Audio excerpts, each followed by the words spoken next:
My name is Dr. Corrie Block. I'm a director with Zische & Company, and I'm postgraduate professor of strategic management at Monarch School of Business in Switzerland, and here I'm also the CEO of Paragon Consulting. So, all of that said, I have a really incredible experience to share with you. And it's called the future of work. So many people are stressed out about the future of work, and this is a major human conversation that's going on right now. So a lot of people all over the world are wondering, is there a future for us in our industry? Because AI is already replacing airline pilots and lawyers and doctors. General practitioner doctors are being replaced by artificial intelligence right now. That is not the future, that's now. So when we talk about the future of work, we want to talk about what's happening now and then what the impact of that is going to be on our industry and our company into the future. And so I want to give you an example from one of my friends. This is Irfan. Irfan is the CEO of a major automotive company here in the UAE. Some of you know who this is. He's my good friend. And he came up to me a few months ago and he said, look, Dr. Corrie, I just don't know if there is a future for my company in our industry. Can you help me? And I said, of course. We deal with the future. So let's try and figure out a way to help him. So many CEOs, a lot of my coaching clients are like this. They're kind of stressed out right now. And there's a lot of leaders in public sector that are also stressed out a little bit. What's the future of the government? What's the future of our cities? And how do we figure out what the future of work is going to look like for humans going forward? That's a big problem. And somewhere between the nocebo and the placebo effect, most leaders, most CEOs are making a kind of mistake. So the placebo effect you're all familiar with. That's when you think you're getting medicine, but you're not. That's like putting a chatbot on your website and saying that you're using AI. That's not. It's not the same. And the nocebo effect is when you think that something's hurting you when it's not, and that's the same as, when you believe that all of these disruptions are going to kick out the legs from under your USP and take your company off of the map in a matter of weeks, and that's not going to happen either. So somewhere between the nocebo fear and the placebo fear, we need to come up with a real strategy for the future of work. So let's start with the current situation. Welcome to the apocalypse. I want to give you the anatomy of a disruption so that you can see what a disruption looks like throughout the entire process of a disruption, and then I want you to see how that disruption is playing out again now in the current. So we're going to go back about 100 years in history, and we're going to look at the death of horses. This is the population of horses in the United States between 1909 and 1960, dropped 88.3%. That's a massive disruption, okay? That is a huge impact. Does anybody know why? Why did the horse die out in the US? Sorry? Railways? Cars? Anything else? It was the Ford Model T. The Ford Model T was introduced in 1909 with a production of about 14,000 units. In the next few years, they rose up to close to 1 million units, and then 1.9 million units in the year 1925. The Ford Model T kicked the legs out from underneath the horse, or so we think, okay? That's the responsibility of the car over the death of the horse. And this disruption is very easily seen in this graph that shows the decline in horses and mules in the United States and the growth in the number of motor vehicles that have been registered during those same periods of time. So you can see what a disruption looks like. But it's not only the car that killed the horse, right? The car also killed horse breeders, agriculturalists, saddle makers, carriage wheel makers. There were a whole bunch of side industries that collapsed because of the Ford Model T and its introduction into the US economy. All of these industries started to collapse, and somewhere between 1909 and 1922, that's when the car took over. This picture here, this is from 1922. It's an illustration of the very last horse-drawn fire engine, which went down the streets of New York City. There were thousands of people lined up in the streets to watch this last horse-drawn fire engine in 1922. And so most people, most of us researchers now, we look at that date in 1922 as the ultimate death of the horse as the primary mode of transportation. See, the horse had been our primary mode of transportation for 5,500 years, and it became entirely irrelevant in only 13 years. That is a disruption. In the middle of a disruption, there are people who pivot and there are people who don't pivot. So those in the industry that do pivot, there were a few. You know, like the carriage company, C.R. Wilson Carriage Company, pivoted into the C.R. Wilson Body Company in 1897. They started making bodies for Cadillac, and then later for Ford, and then two of their employees split off from the company in 1908, and Fred and Charles Fisher, they created the Fisher Body Company, and that became a very famous and long-lasting part of the Ford Motor Company for the next 50 years. But there were a lot of people from the outside that also pivoted in. For example, David Buick, who was the engineer responsible for teaching us how to put enamel on bathtubs. He started a car company, and it was very good. And then there was another company called Opel, which was the world's largest manufacturer of sewing machines, and you will all know them as the Opel cars that we drive today, especially in Europe. So there were those that pivoted from within the industry, but very, very few. The majority of those who won in that disruption pivoted into the industry from outside of it. That is really important, because we're watching something now that's happening at about the same speed. The Tesla Model 3 was introduced into the market about 18 to 20 months ago. In its first 18 months, it rose from nothing to the US #1 in revenue and the US #5 in volume. That's the Tesla Model 3. Now, when we look at it, we think, okay, maybe something is going on here that's a bit like the Ford principle. Maybe the Tesla 3 is a bit like the Model T Ford, right? So let's look at it. This is what's going on in Tesla sales over its first few years. You'll see that in 2017 and 2018, you'll follow the Tesla line of sales straight up through the same curve as the Ford Model T through 1909 and 1916. In 2017, Tesla sold 103,000, and in 2018, 244,900. So you can see that's that same scale of growth. But honestly, it's not the Tesla Model 3, and it's not the Ford Model T that changed everything. If you look into history at the disruption of the Ford Model T, there were a lot of cars in the market. Cars, both internal combustion engine cars and electric vehicles, had been around for 70 years already. Since the 1850s, cars were around. What changed in 1909 wasn't the availability of the car at all. It was the assembly line. The assembly line is what changed the game. That was the actual disruptor. It wasn't the Ford Model T. The Ford Model T was the product. But don't be distracted by the product. Look at the process. The process was the disruption. Same thing is happening now. The Gigafactory is what's changing the game. It's not the Tesla Model 3. It's the production cost of the batteries in the Tesla Model 3 that's changing the game. So the Gigafactory and its mass production model is what's actually changing the game. It's not the product, it's the process. That is the anatomy of a disruption. So, when we look at a disruption and the potential for disruption in our own industries, whether we're public or private sector, doesn't matter, what are the main questions we need to answer? What are the things that we need to be looking at? First, we look at the big disruptors. Now, I'm going to give you a very, very brief introduction to the 6 major big disruptors: digitization, artificial intelligence, blockchain, sharing economy, gig economy, and Industry 4.0. Most of you know most of this already, so this is going to be a very quick overview I think for all of you. So digitization first. A lot of CEOs and a lot of public sector leaders don't know the difference between digitization, digitalization, and digital transformation.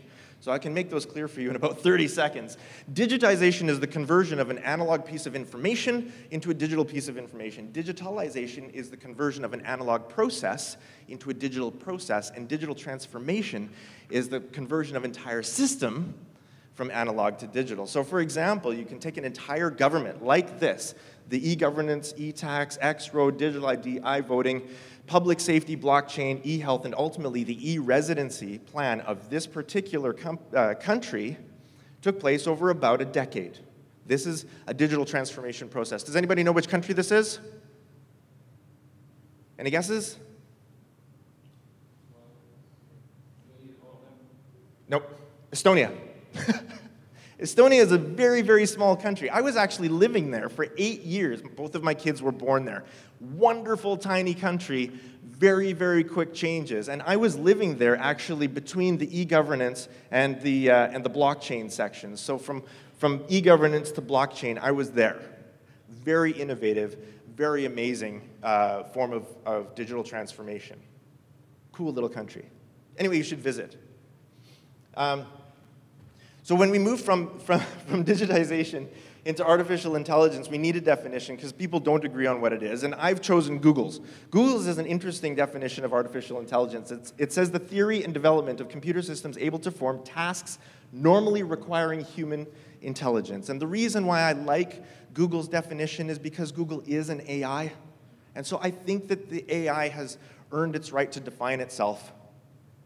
And so I use Google's definition of artificial transformation. But really, from a glossary perspective, you really only need to know 4 terms really well.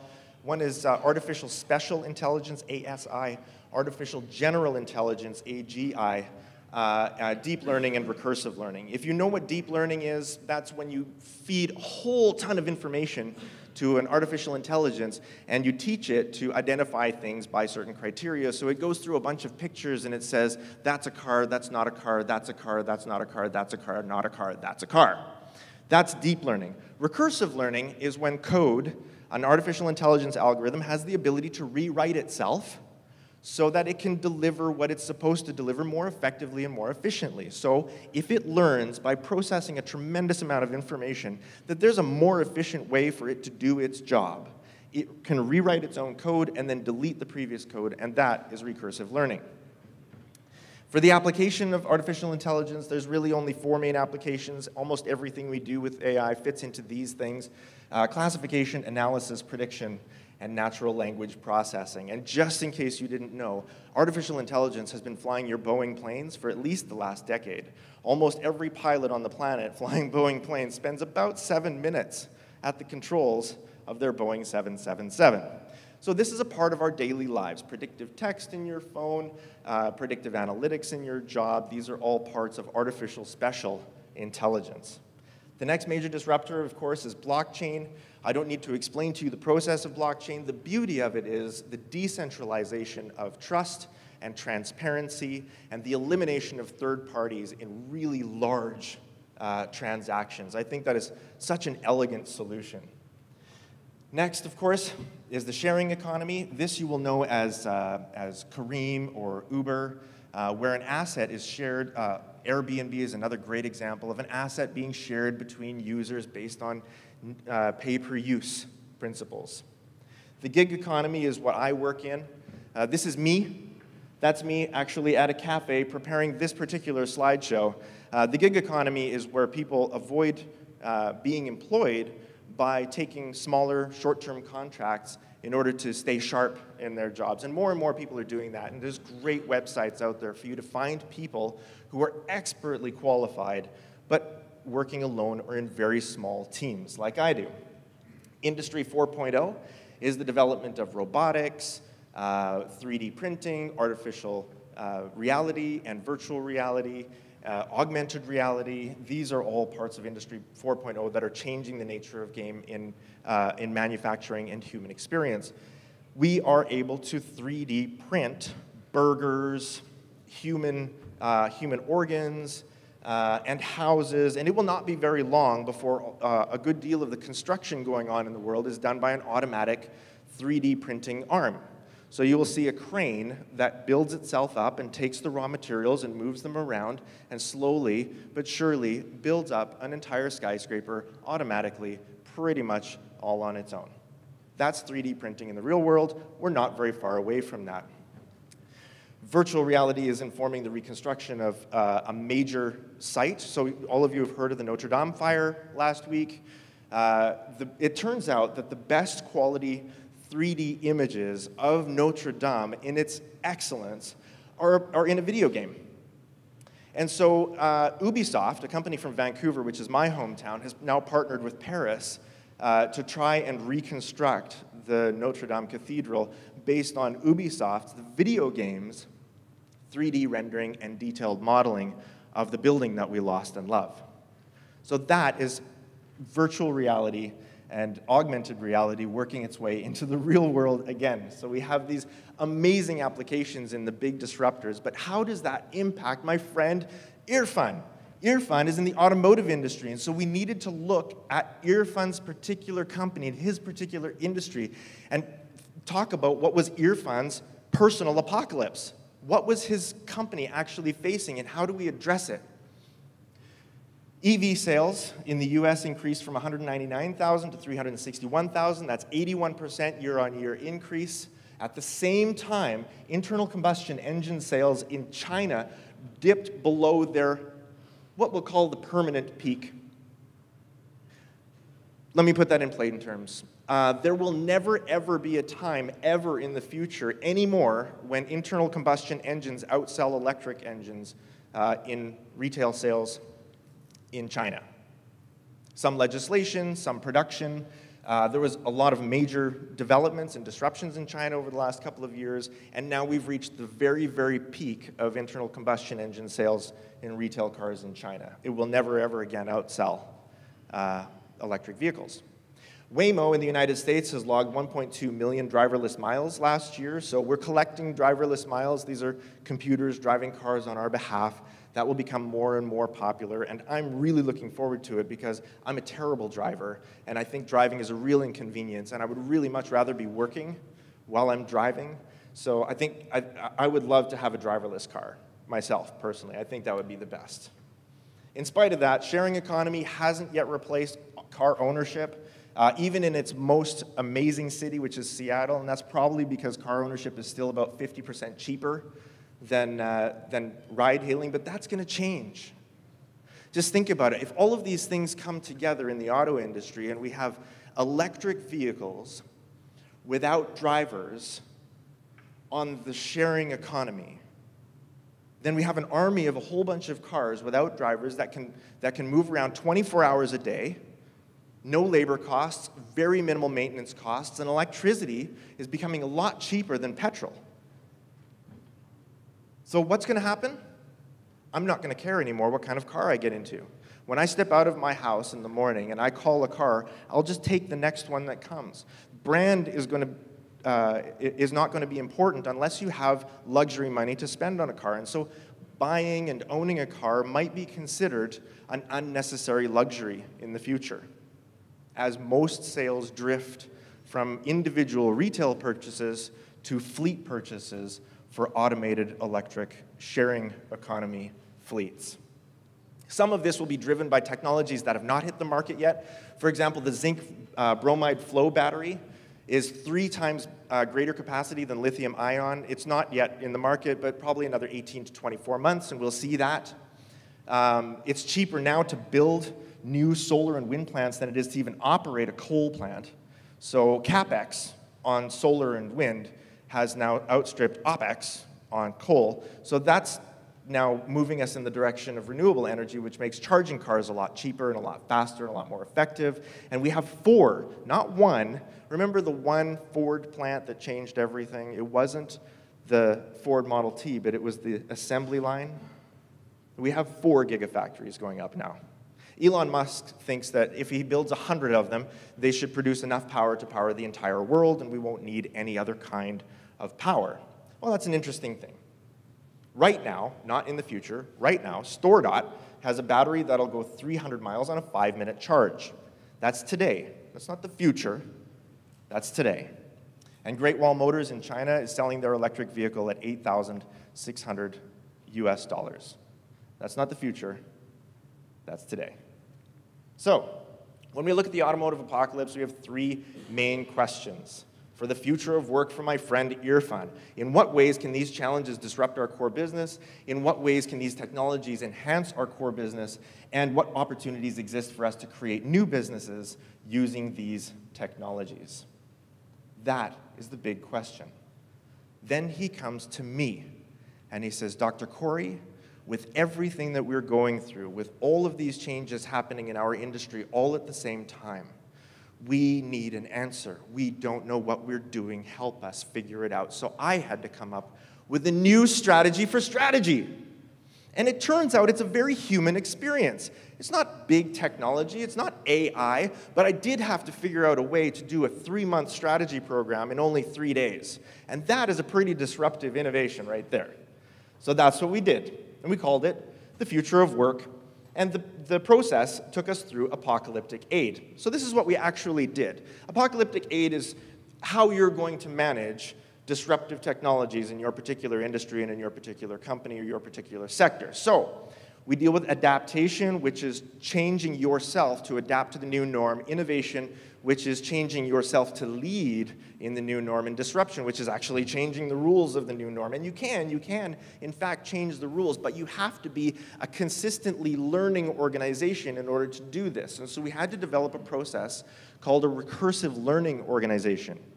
The principles of a recursive learning organization are this. They seek, first of all, diverse input. I can't tell you the number of times I've walked into a boardroom where everybody is from the same nationality, race, religion, gender, age group, and they all say to me, you know what, Corey, we don't have any problems on the board, everything goes smoothly. And I say, of course it's going smoothly, you have one brain. You're all exactly the same. That's why everything is smooth. It feels good because you're all the same, but diversity actually improves your chances of being innovative. Diversity causes friction. It also causes innovation. So unless you're embracing diversity in your organizations and in your leadership specifically, you're going to miss out on a lot of innovative and disruptive potential in your organization. Second thing is it drives talent and passion in leadership. This is self-explanatory. Third, we produce thought leadership. We want organizations, government entities that produce the forefront of thought in our industries on how to adapt and innovate and disrupt using the technologies that are available to us today. We delete non-performing processes, not people. We delete processes. We risk in-market testing. We create iterative knowledge stewardship. That means that we have a regular voice for information to come in and a regular process for us to redo our system and redevelop our organizational strategy on an ongoing basis, not every 2 years at a company retreat. It's going on all the time. That's an iterative knowledge stewardship strategy. And the last thing is great organizations, recursive learning organizations, play the infinite game. If any of you have read the book by Simon Sinek, it's very good. The infinite game, for those of you who don't know, in game theory there's 2 basic kinds of games. One is the finite game. That's when the rules are set and there's an end and there's a winner. And that's what most people think they're playing in business. They get to the end of the year, they look at the budget and they say, did we win? And we use the net profit and we use turnover and those kinds of things to decide, did we win the game this year? But the problem is with that, the game doesn't end on December 31st of any year. And no one else in your industry has agreed to the rules of that game. In fact, a lot of people in your industry are changing the rules of the game that you think you're winning. So unless you switch from playing a finite to an infinite game, you're going to miss out on the disruptive power of your industry and that technology. So in an infinite game, there's no end. There are no rules, and there are no winners. So let me show you what it looks like when a company starts to play the infinite game and become a recursive learning organization. It looks very, very technological. I'm just kidding. It looks like this. This was day 1 of our 3-day strategy session. We use it to build oxytocin in the minds of humans. Oxytocin is the most profitable chemical in business. I'll tell you all about it another time. But that's the head of sales right there. That's the general manager on this guy's shoulder, the director of sales and marketing, the director of HR, the CEO. This is Mr. Irfan here. He's my friend. And then Dr. Corrie Block, that's me right there at the center of everything with the general manager on top of my shoulders trying to pile tires into a huge pile. We do that to unlock the potential of human thought so that we can do things like this, and this, and this. And we spend 3 days together ideating, solving, crunching numbers, looking at disruptive technologies, and coming up with a real plan that looks like this. It's fogged out because I can't share you the actual details, but this is the actual plan. These are the 9 initiatives that we came up with as an organization for how we are going to adapt, innovate, and disrupt using the technologies that are available to us today and are coming to our industry in the very near future. And this particular company is the very first one in the world in its particular sector that has ever done a process like this. Also, we're really proud to be able to come up with a 3-month strategy for the next 5 years in only 3 days. That itself is a disruption. And ultimately, we end up with these smiling faces. On those 2 guys particularly there, that's me, and that's my friend Irfan. And he's smiling and his thumbs are up because he knows what he's doing now. He's very confident. He has access to all of the latest information. He has a recursive learning organization. All of his staff are very well informed, very diverse leadership. They know exactly what they're doing and where they're heading and what needs to be done in the next 3 days, 30 days, 3 years, and 30 years in order to stay #1 in their industry, which they probably will because they're leading this development. So we're very proud of him, and that, my friends, is the future of work. Humans doing very human things with the amazing technology that's available to us. Thank you so much for your time.